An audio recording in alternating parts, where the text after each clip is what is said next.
This is Henry Simon, bringing you another story from my files here at the Missing Persons Bureau. In these stories of the Missing Persons Bureau, dramatized for Henry Simon by Ross Napier, names and addresses have, for obvious reasons, been changed. In one moment, the search for Frederick Lang. Address unknown.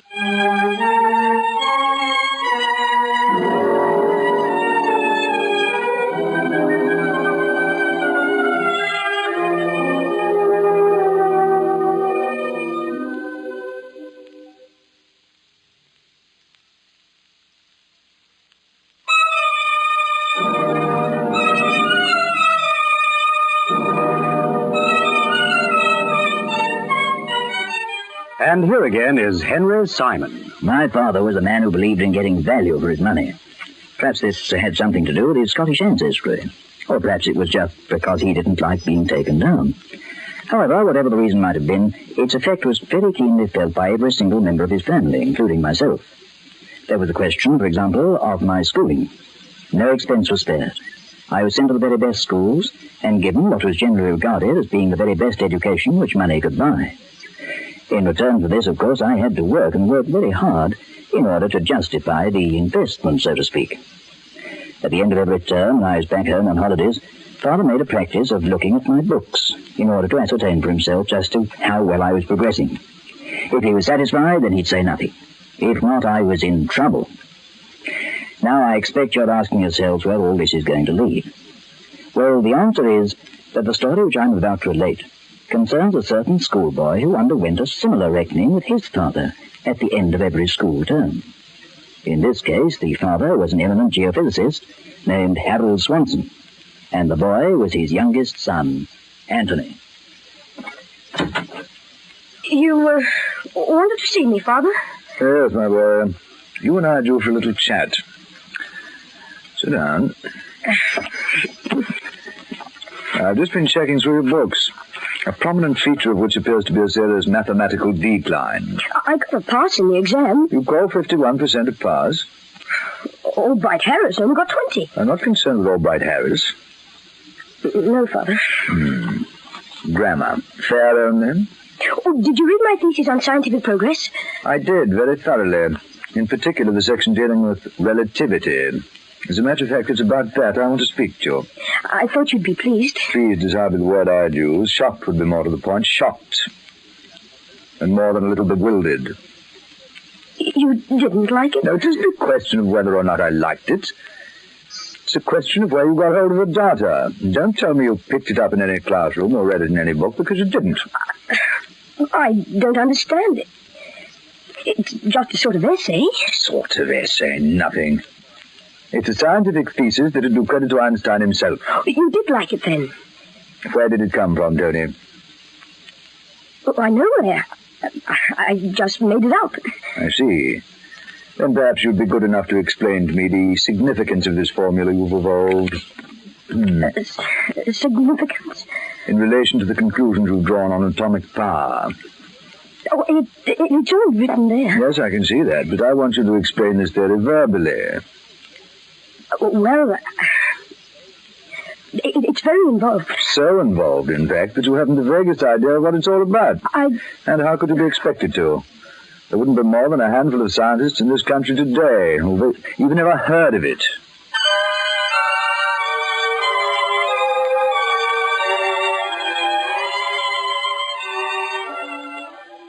Such was the prelude to a case that had its beginning at the Missing Persons Bureau when I was visited here in my office 2 days later by Harold Swanson himself. The date was December the 18th, 1948.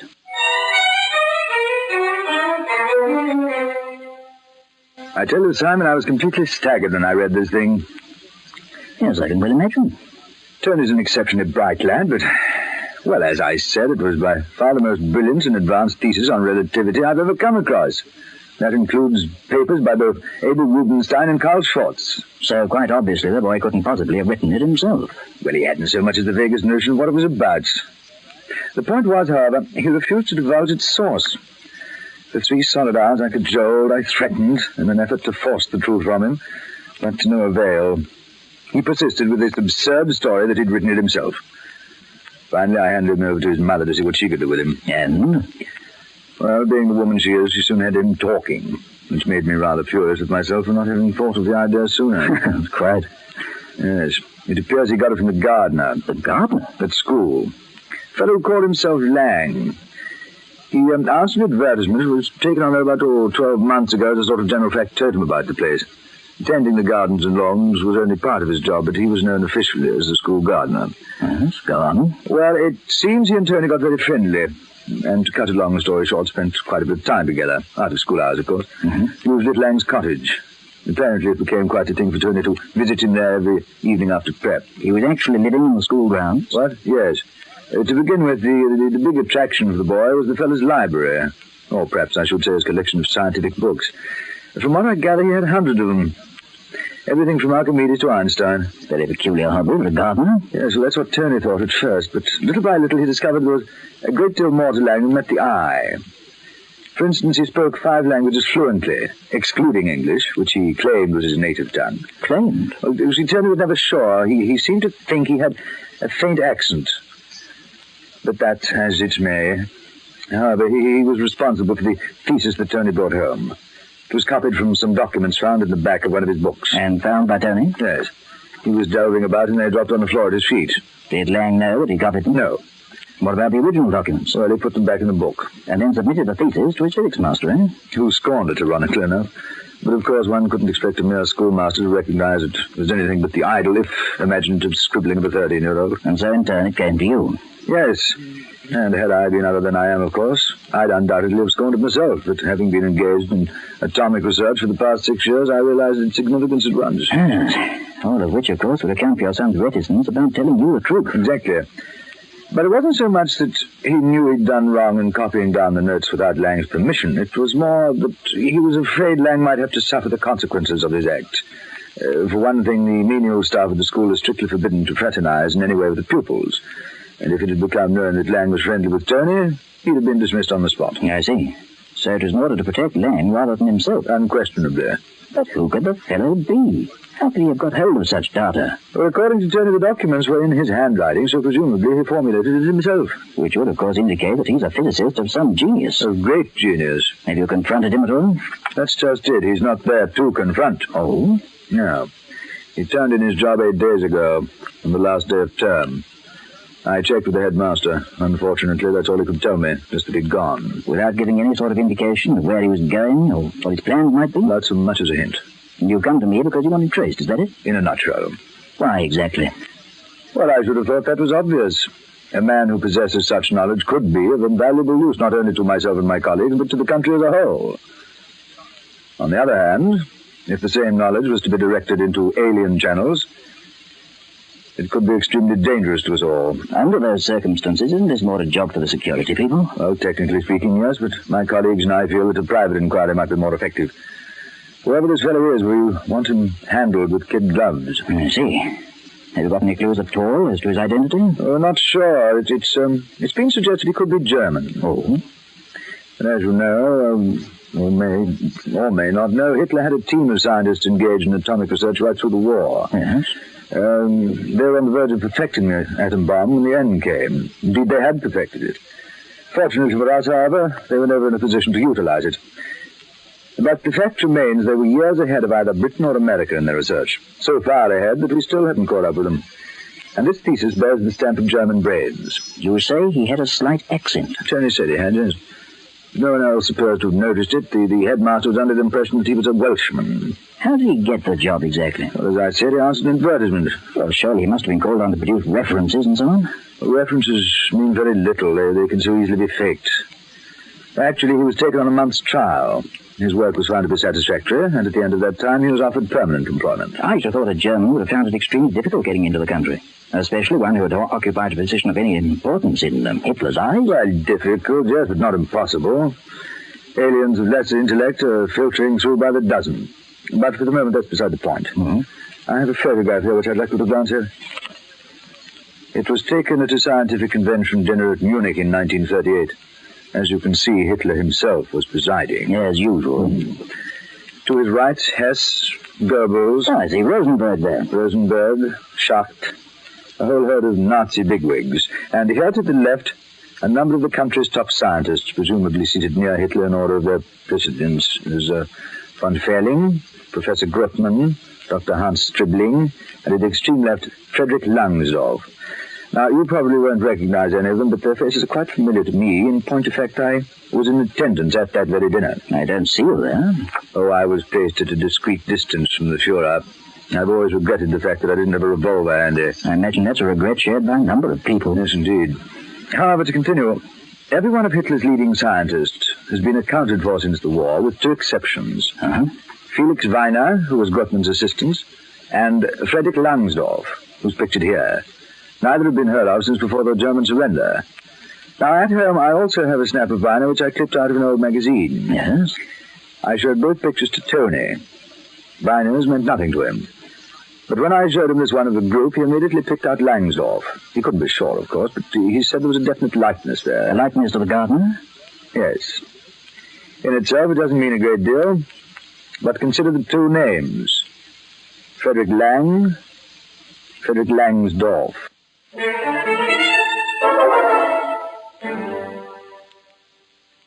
That's right, Mr. Simon. I'm not absolutely positive it's the same man, but it looks very like him. And you think that he had a faint accent, eh? He had a funny way of pronouncing his O's. I can't imitate it, but it was, well, funny. I see. Did he ever happen to speak of his personal life at all? No, never. But gosh, I wish someone would tell me what's going on. Where is he? What's happened to him? I'm afraid we're all in the dark there, old chap. That's just what we're trying to find out.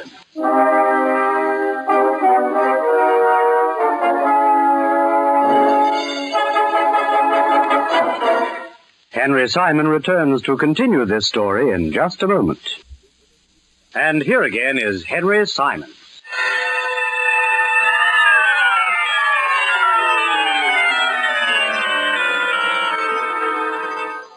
It was Swanson's idea that I should question his son to satisfy myself on a number of scores about which I was very dubious. Moreover, he was keen that I should speak to the boy alone, which I did, while his father waited in the outer office. He was a fine-looking lad and seemed rather older than his years, but he was obviously quite determined to say nothing at all that might in any way harm or discredit his former friend and companion. He was good to me, Mr. Simon. I wouldn't like to see him get into any trouble. There's no reason why he should, Tony. As far as I know, he's done nothing wrong, unless, of course, he entered the country illegally, in which case the worst that can happen is that he'll be sent back to whatever country he's come from. But let's not dwell on that possibility. For the moment, I just want to talk to you about his mode of living, his habits. Did he live alone in his cottage? Yes. He had no family? Not that I know of, although... Yes? I once asked him why he wasn't married. He said he used to have a wife, but she was killed in the war. Did he say where or how? No. I just supposed it was in an air raid or something. Did he ever happen to mention his past life, where he'd come from, what he'd done for a living? No. Did he say what he did during the war?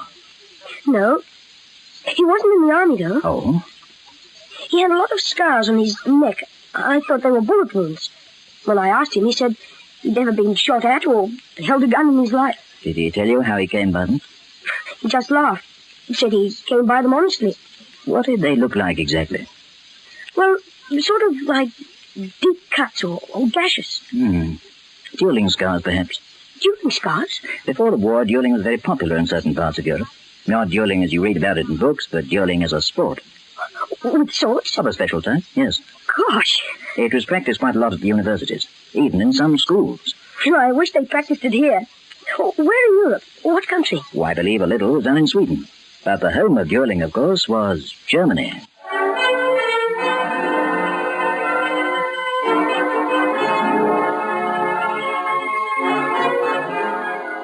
Possibility was fast becoming probability, as one by one indications of our quarry's origin were being brought to light.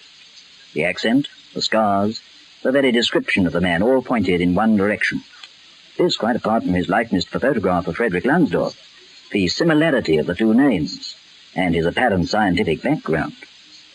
At this point, however, it became necessary to broaden our field of inquiries, and with this end in view, Agent Bob Hunter travelled to Sudbury in Dorset, where he interviewed Dr. Samuel Winter, who is the headmaster of Cranberry College, in his private residence on the edge of the school grounds.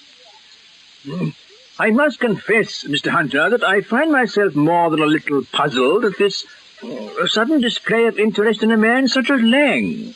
He struck me as a very ordinary type of fellow, honest, hard-working in his way, but by no means a person of any outstanding qualities. Yeah, well, we're just interested in tracing him, sir, as I explained on Mr. Swanson's behalf. Other than that, I'm afraid I'm not at liberty to discuss the man.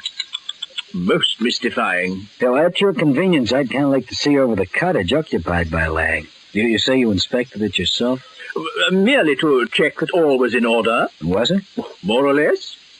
You didn't leave anything behind by any chance? Anything that might give me some lead as to where he's gone? No, I don't think so. There were some old newspapers in a cupboard which I left there. Newspaper is always handy to have about the place, of course. Yeah. And before he left, did he ask for a reference of any sort? Oh, yes, he did. The normal character reference. You gave him one? Certainly. He always did his job well, and I had no hesitation in stating as much on paper. Tell me, sir, did he give you the impression he had another job to go to? Well, I assume so. Otherwise, why should he have left? Well, I guess I'll take a look through those newspapers. There may be something there. I don't quite follow. Well, that's how he got this job, isn't it? Answering an ad in the newspaper? Oh, yes. Yes, of course. I see what you mean. How very astute of you to think of such a thing. Oh, not really. It's my business. Like yours is feeding knowledge at a kid. Mine's picking up the scraps where I find them.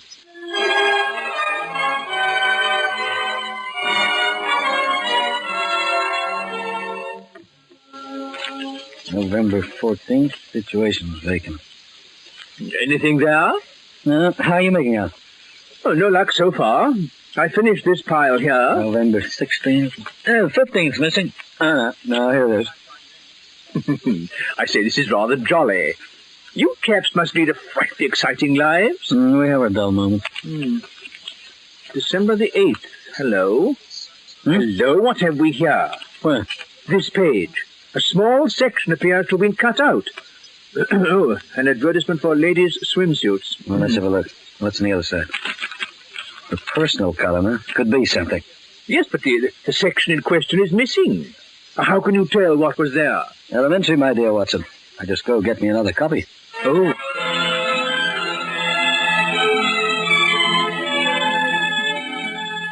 It was a simple enough job for Hunter to get hold of another copy of that same paper from the backstage department as the newspaper office concerned. And this he compared with the other, quickly locating the item which had been cut out of the personal column. Listen to this, Chief. It's really deep stuff. The cock crows, the chicken has flown the coop. Be all your dreams happy dreams henceforth. Is that all? Wasn't that enough? Well, Chief, come on. You were with intelligence during the war. It should be right down your alley. Be all your dreams happy dreams henceforth. Yeah. Looks to me as if it could be a phone number. Uh-huh.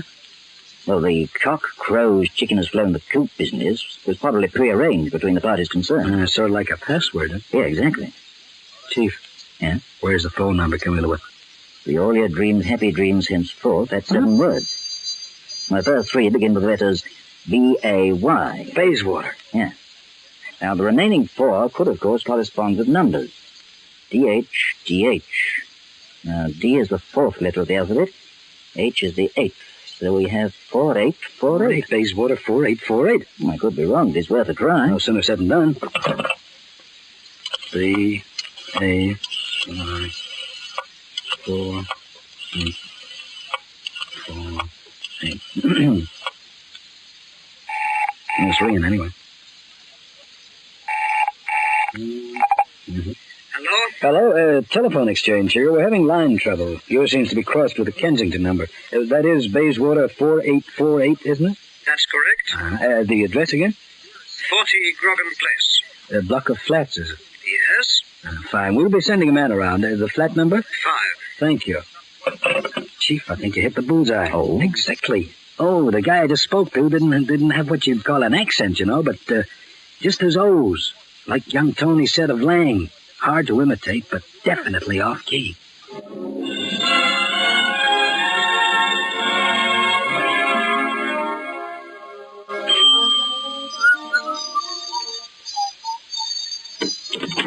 Oh, good afternoon. Oh, come in, please. You'd be the man from the telephone exchange. Sorry, wrong number. I beg your pardon? Hunter's the name, Missing Persons Bureau. From the description he'd been given by Tony Swanson, Hunter knew at once that he had his man. That is, he had Frederick Lang. But, of course, whether or not he had also snared Frederick Langsdorff had yet to be ascertained. There was no denying Lang's likeness to the former German scientist, as he was pictured in Swanson's photograph. He looked a good deal older and carried much less weight, but his features were identical. You don't deny you're Frederick Lang, former gardener at Cranberry College? Of course not. Why should I? Maybe I can best answer that by showing you this photograph. You went under a different name then. I don't understand. Your real name is Langsdorff, isn't it? Frederick Langsdorff? You know, Mr. Hunter, it's an odd thing. For almost 3 years, I've been in an agony of suspense, waiting for someone to throw that question at me. And now it's finally come. I'm almost glad it's over. Yes, I'm Frederick Langsdorff. If you don't mind, I'd be interested to know how you traced me here. Saw an ad in the personal column of the Daily Chronicle. It's quite a teaser, but my chief used to be with military intelligence. He's pretty well up on that sort of thing. Who was the message from, by the way? Ilsa, my wife. Uh-huh. We were separated when the Russians occupied Berlin. And because of the position I'd held, I knew I'd never be safe anywhere, but in this country or America. I see. Now, the arrangement was that I would leave first, and that Ilsa would follow 3 months later. Mm-hmm. There was no fixed time or meeting place. It was quite impossible to know where or when we would be reunited. So it was decided that directly she arrived and had found somewhere to live, Ilsa would place an item in the personal column of the Chronicle, which was a paper we both knew. Uh-huh. Well, such was our plan. And in the March of 1946, I arrived here, expecting Ilsa to follow me sometime in June. Unfortunately, before leaving Berlin, she was foolish enough to visit a relative in the Soviet sector and was detained for an indefinite period. I see, yeah. At the time, of course, I had no way of knowing this, but as the months slipped by, I kept on hoping for the miracle that would bring us together again, every day watching the personal columns of the Chronicle. Yeah? Well, 2 years passed. My hope dwindled to nothingness.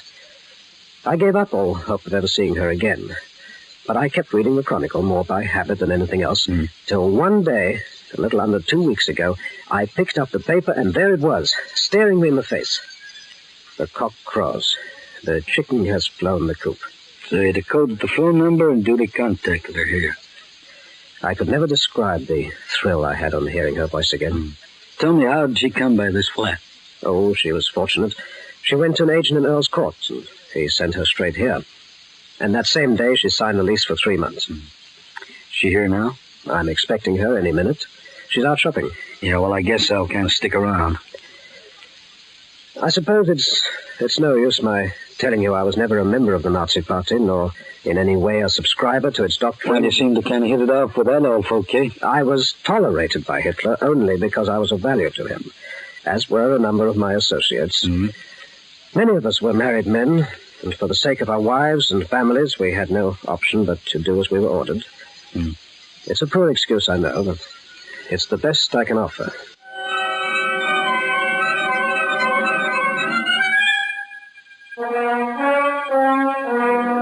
Henry Simon returns to conclude this story in just a moment. And here again is Henry Simon. Following Ilsa Langsdorff's arrival at the flat, Hunter immediately phoned our client, who lost no time at all in joining them. It was subsequently decided that the Langsdorffs should voluntarily place themselves in the hands of the authorities, and that both Hunter and Swanson would stay out of the picture until such time as they were needed.